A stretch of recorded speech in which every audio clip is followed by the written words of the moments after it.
नमस्कार बच्चों, मैं आपकी हिंदी अध्यापिका। आज हम लोग कक्षा 5 में सड़क सुरक्षा एवं परिवेशीय सजगता के बारे में अध्ययन करेंगे।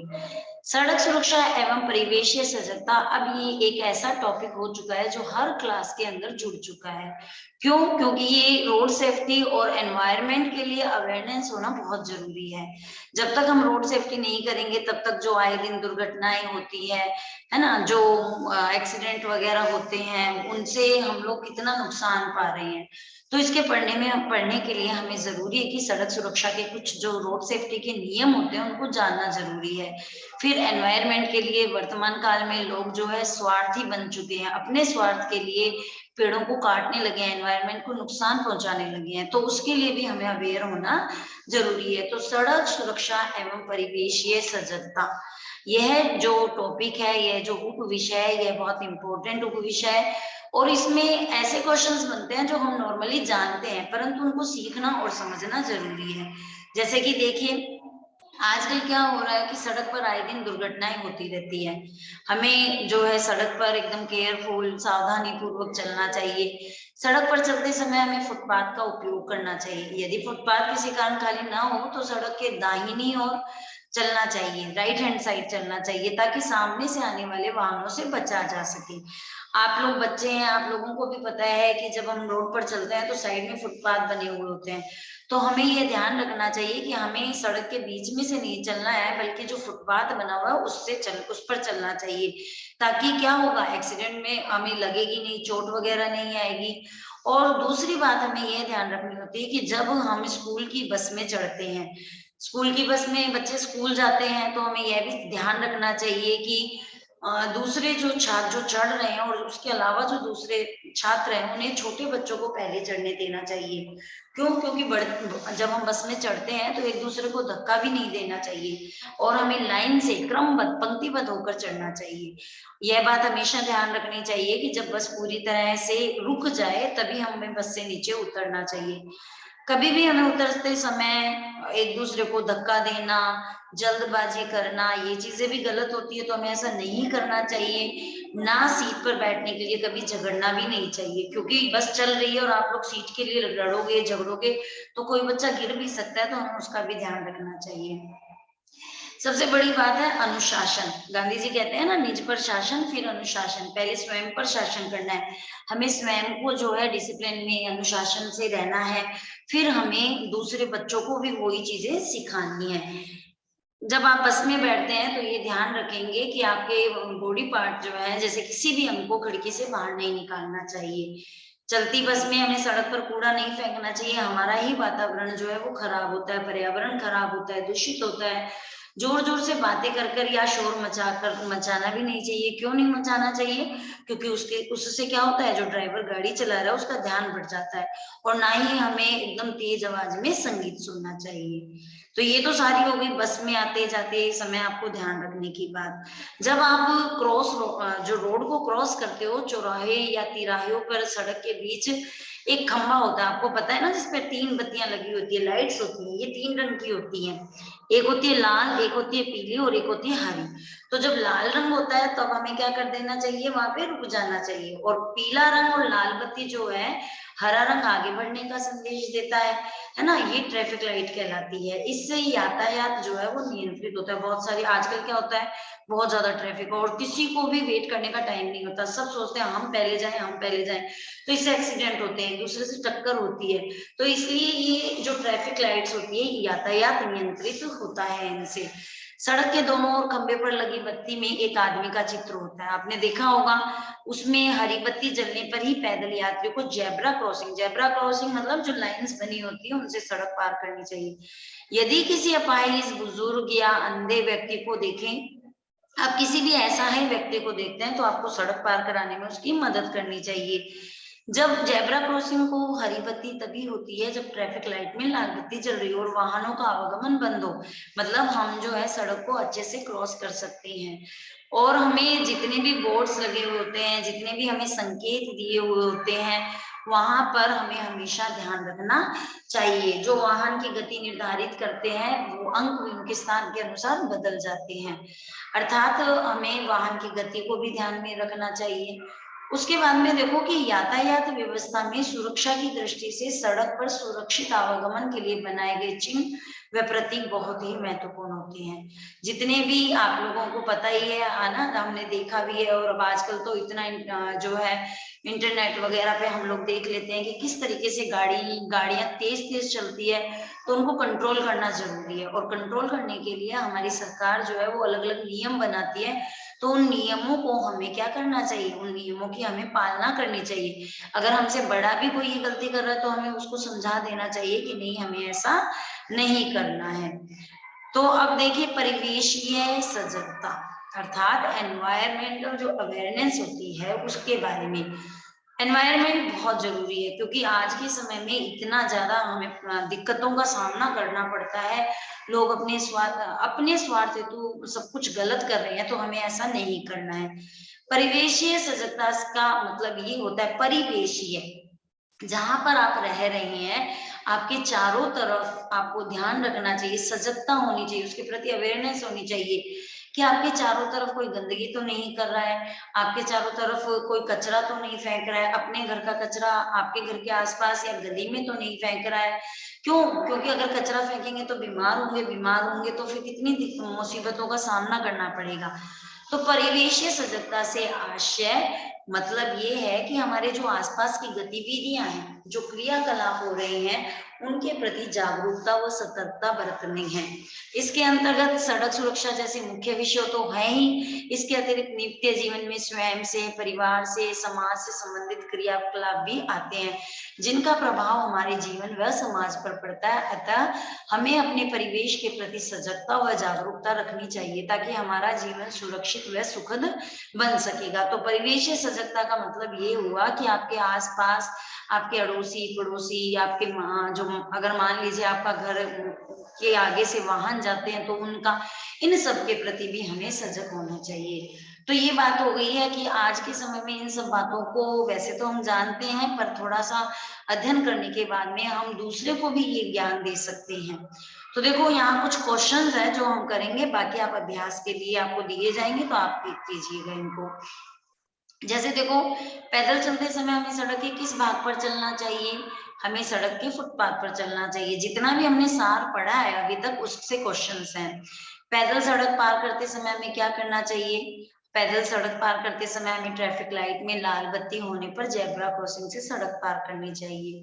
ट्रैफिक लाइट में कौन कौन से रंग होते हैं और उसमें क्या संकेत मिलते हैं? तो ट्रैफिक लाइट में पीली, लाल तथा हरे रंग की 3 बत्तियां होती है। पीली बत्ती लाल बत्ती के होने का संकेत देती है, लाल बत्ती होने पर वाहन रोकना पड़ता है, हरी बत्ती चालक को आगे बढ़ने का संकेत देती है। अब देखो, जैसे सड़क पर बनी सफेद और काली धारी वाली पट्टियों को क्या कहते हैं, वह क्यों बनाई जाती है? तो आपको पता ही है कि जो काली और सफेद पट्टियां, धारी वाली पट्टियां होती है, वो जेब्रा क्रॉसिंग होती है ना। और इसके ऊपर कौन चलता है? पैदल यात्री चलते हैं। वाहनों में सीट बेल्ट क्यों आवश्यक है? सीट बेल्ट क्यों लगाते हैं? जब आप लोग भी अपने मम्मी पापा के साथ में फोर व्हीलर में जाते हैं, कार में जाते हैं, तो आपको पता है कि आपके पापा अगर ड्राइव कर रहे हैं तो वो भी सीट बेल्ट लगाते हैं, प्लस उनके पास में जो बैठा है वो भी सीट बेल्ट लगाता है। क्यों लगाते हैं हम सीट बेल्ट? क्योंकि कोई भी ऐसी दुर्घटना की स्थिति हो जहां पे वाहन चालक एवं सवारी को आगे की सामने से जो है टक्कर होने से रोकती है। यह वाहन चालक व सवार सभी व्यक्तियों के लिए महत्वपूर्ण है। अगर हमें किसी वाहन में आग लगी हुई दिखे, कई बार क्या होता है, सिलेंडर लगे होते हैं आजकल गाड़ियों में, तो वो फट जाते हैं। अगर आप ऐसा देखते हैं तो आपको घबराना नहीं है, बल्कि आपको 101 101 पर जो है डायल कर देना है इस नंबर को। तो ये भी बहुत इंपॉर्टेंट है, याद रखने वाली बात है।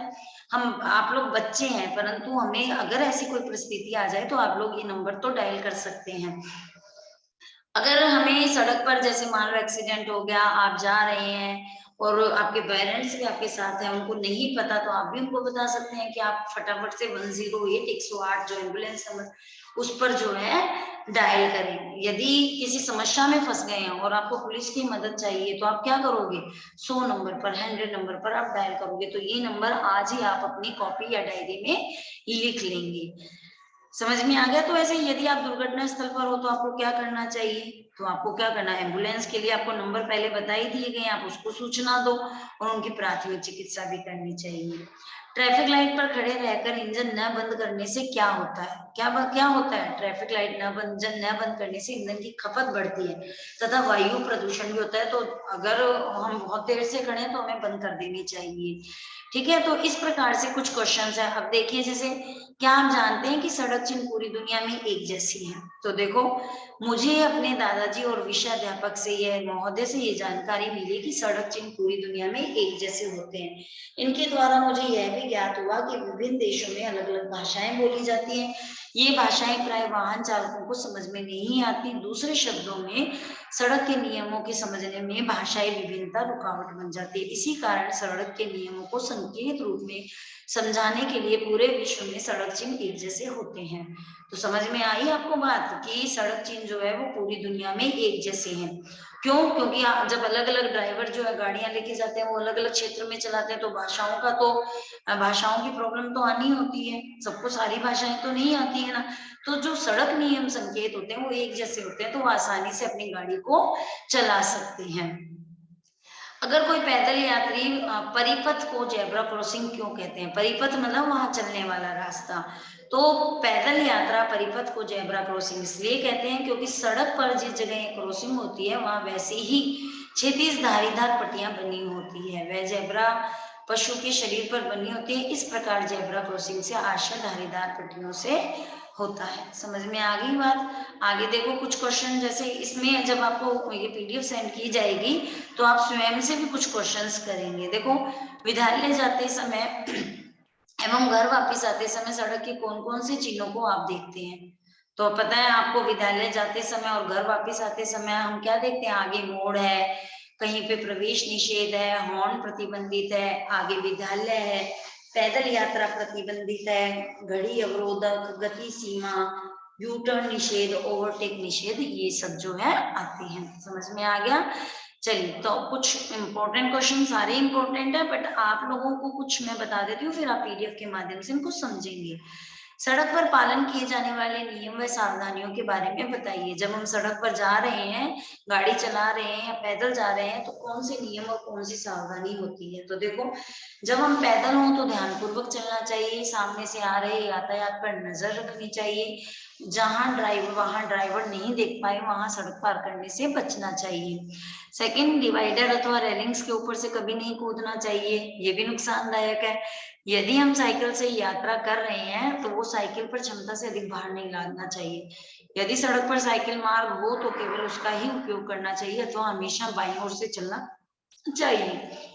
यदि आप सड़क पर मुड़ते समय यातायात जो होता है उस पर दृष्टि डालनी चाहिए एवं हाथ से मुड़ने वाली दिशा में संकेत करना चाहिए। यदि हम बस से विद्यालय जा रहे हैं तो शरीर का कोई भी अंग हमें खिड़की से बाहर नहीं निकालना चाहिए। शोरगुल कदापि नहीं, कभी भी नहीं करना चाहिए। इससे क्या होता है? इससे चालक का ध्यान बढ़ता है और दुर्घटना की संभावना बढ़ जाती है।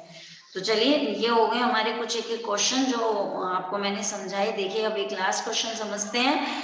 आपके विद्यालय में कुछ छात्र नल को खुला छोड़ देते हैं जिससे जल का दुरुपयोग होता है, आप उन्हें किस प्रकार समझाएंगे? तो पहली बात तो हमें ऐसा करना ही नहीं चाहिए। अगर कुछ बच्चे करते हैं तो हमें उन्हें बताना पड़ेगा कि जल का दुरुपयोग नहीं करना चाहिए, क्योंकि जल ही जीवन है। जल का सदुपयोग करना चाहिए। टंकी के नलों को खुला छोड़कर जल को व्यर्थ नहीं फैलाना चाहिए, क्योंकि कल पानी नहीं रहेगा तो हमारा जीवन जो है वो संकट में पड़ जाएगा, हमारे दैनिक कार्य नहीं हो सकेंगे। तो इसलिए हमें क्या करना है? नल को खुला नहीं छोड़ना है। तो यहाँ पे देखिए, सड़क पर पाए जाने वाले 3 त्रिभुजाकार चिन्हों का चित्रांकन एवं उसके बारे में लिखिए। तो आप जब भी ये चिन्ह देखिए, ये साइकिल है, पैदल है और ये, तो यहाँ पे देखिए, यह चिन्ह दर्शाता है कि इस मार्ग पर केवल साइकिल वाले ही आवागमन कर सकते हैं, अन्य वाहनों का आवागमन निषेध है।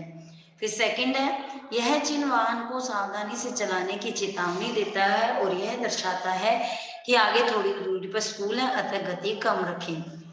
और थर्ड जो है, यह चिन्ह दर्शाता है कि आगे जेब्रा क्रॉसिंग है, पदयात्री सड़क पार करते समय जो पैदल चल रहे हैं वे वाहन की गति, जो पैदल चल रहे हैं उनका ध्यान रखें और वाहन की गति को नियंत्रित करें।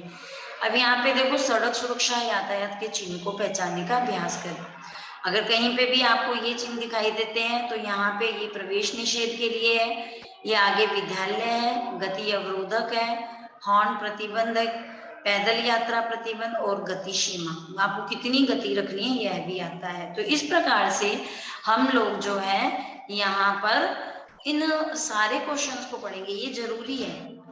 हमारे पुस्तकीय ज्ञान में तो ये है ही, पर हमारा जो व्यवहारिक ज्ञान है या हमारी जो जीवन की प्रतिक्रिया है उसमें ये है, इन सब चीजों का हमें जो है आह्वान करना चाहिए, हमें सीखना चाहिए और अपने आसपास अगर कुछ ऐसा गलत होता है तो उसको भी समझाना चाहिए। तो इस प्रकार से आपका जो सड़क सुरक्षा संबंधित और परिवेशीय सजगता है वो आपका उप विषय यहाँ पे पूर्ण होता है। इसमें मैंने आपको बहुत सारे क्वेश्चन समझा दिए हैं और कुछ क्वेश्चंस मैं आपको पीडीएफ में सेंड कर दूंगी, आप लोग अभ्यास कीजिए। जितना अभ्यास करेंगे उतना आपको अच्छे से समझ में आएगा। तो सभी अभ्यास करेंगे और इसको अच्छे से पढ़ाई भी करेंगे। धन्यवाद।